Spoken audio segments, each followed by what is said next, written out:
ہم دیکھیں گے کہ آزمائش کے موقع پر تم ایمان کے کس پائیدان پہ کھڑے ہوئے ہو۔ آج آزمائش کے دور سے ہم اور آپ گزر رہے ہیں۔ دنیا ہمیں اسلام سے برگشتہ کرنا چاہتی ہے۔ ہمارا فریضہ کیا ہے؟ اب تک تو ہم بد عمل رہے، اب تک تو ہم بد عقیدہ رہے، اب تک تو ہم بد اخلاق رہے، اب تک تو ہم بد اتوار رہے، اب تک تو ہم نے اپنے معاشرے میں بے پناہ برائیاں پیدا کر دی۔ مگر جب زمانہ ہمیں مٹانا چاہتا ہے، اسلام کو مٹانا چاہتا ہے، ہماری مسجدوں کو مٹانا چاہتا ہے، 1800 مسجدیں ٹارگیٹ پہ ہیں کہ ان مسجدوں کو ختم کیا جائے گا۔ خواجہ صاحب کا مزار ٹارگیٹ بنا لیا گیا ہے کہ خواجہ صاحب کے مزار کے ساتھ بھی مقدمہ بازی کی جا رہی ہے۔ میں آپ سے کہنا چاہتا ہوں، کیا یہ سلگتے ہوئے مسائل نہیں ہیں؟ کیا ان مسائل پر آپ کی بیداری ضروری نہیں ہے؟ کیا ان مسائل کو جاننا آپ کے لیے ضروری نہیں ہے؟ آخر جب اتنا بڑا مجمع ہوتا ہے تو آپ کو اگر نہیں بتایا جائے گا تو بتایا کس کو جائے گا؟ آپ کو اگر راہ عمل نہیں دکھائی جائے گی تو دکھائی کس کو جائے گی؟ آج خواجہ صاحب کے مزار کو بھی چیلنج پہ لے لیا گیا ہے اور سنوائی کے لیے کورٹ نے ایکسپٹ بھی کر لیا، اور اسی کے ساتھ ایک شوشہ چھوڑا گیا آپ کی اوقاف کی جائیداد کو بھی ہڑپنے کا۔ آپ کی اوقاف کی جائیداد کے بارے میں یہ پہلے سمجھ لیجئے کہ اوقاف ہے کیا۔ ہندوستان میں سب سے زیادہ زمین آرمی کے پاس ہے، فوج کے پاس۔ اس کے بعد سیکنڈ نمبر پر سب سے زیادہ زمین ریلوے کے پاس ہے۔ تو ریلوے بھی حکومت کی ہے، آرمی بھی حکومت کی ہے۔ حکومت پورے ہندوستان کی زمین لے لے اگر ملک کے مفاد کے لیے، تو زمین ہم اپنی جان بھی اپنے دیش کی حفاظت کے لیے دینے کے لیے تیار ہیں۔ مگر یہ جو وقف کی زمین ہے آپ کی، ریلوے کے بعد، آرمی کے بعد سب سے زیادہ زمین وقف کی جائیداد کی ہے، وقف کی املاک کی۔ یہ کس کی ہے؟ نہ حکومت کی ہے، نہ حکومت کے باپ کی ہے۔ یہ زمین آپ کی ہے، آپ کے باپ کی ہے۔ یہ زمین ہم نے حکومت کی زمین لے کر کے نہیں وقف کیا ہے، یہ ہم نے اپنی زمین وقف کیا، اور جو زمین وقف ہوتی ہے اس کا مالک اللہ ہوتا ہے۔ بھارت کی دھرتی پر تقریباً 6 لاکھ ایکڑ سے زیادہ زمینیں ہماری وقف ہیں۔ ہمارے بزرگوں نے کیوں وقف کیا تھا یہ زمینیں؟ اور یہ زمینیں بھی شریعت اسلامیہ کے دائرے میں آ رہی ہیں۔ وقف کی زمین اللہ کی ملکیت ہے۔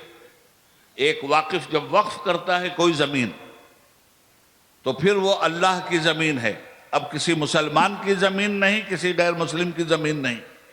وہ زمین بیچی بھی نہیں جا سکتی، اس کا کوئی خریدار بھی نہیں بن سکتا۔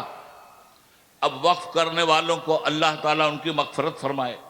کچھ لوگوں نے مدرسوں کے لیے وقف کیا، کچھ لوگوں نے مسجدوں کے لیے وقف کیا، کچھ لوگوں نے اسکولوں کے لیے وقف کیا۔ وقف کی جائیداد واقف کی مرضی کے مطابق اس کی دولت کو خرچ کیا جائے گا۔ یہ وقف کی جائیداد پر حکومت کی ناپاک نظر ہے۔ یہ وقف بل، یہ وقف ایکٹ بنا کب؟ ملک آزاد ہوا 15 اگست 1947 کو۔ ملک کو دستور ملا 26 جنوری 1950 کو، اور 1955 میں پہلی مرتبہ یہ وقف بل آیا، وقف کا قانون بنا۔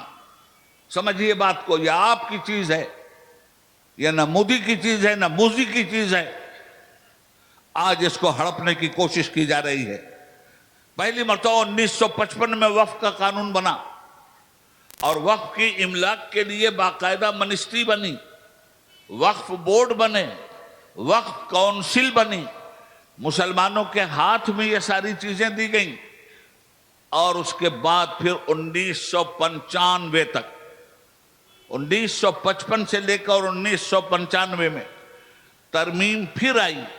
جو گڑبڑی تھی اسے سدھارا گیا، جو چیئرمین چورمین تھے ان کو نکالا گیا، تاکہ اس جائیداد کو اچھی طرح سے بچا کے رکھا جا سکے۔ مسلمانوں، اس کے بعد 2009 میں پھر وقف کی ترمیمی ایکٹ آیا، اور اس وقف کی ترمیمی ایکٹ میں کیا تھا؟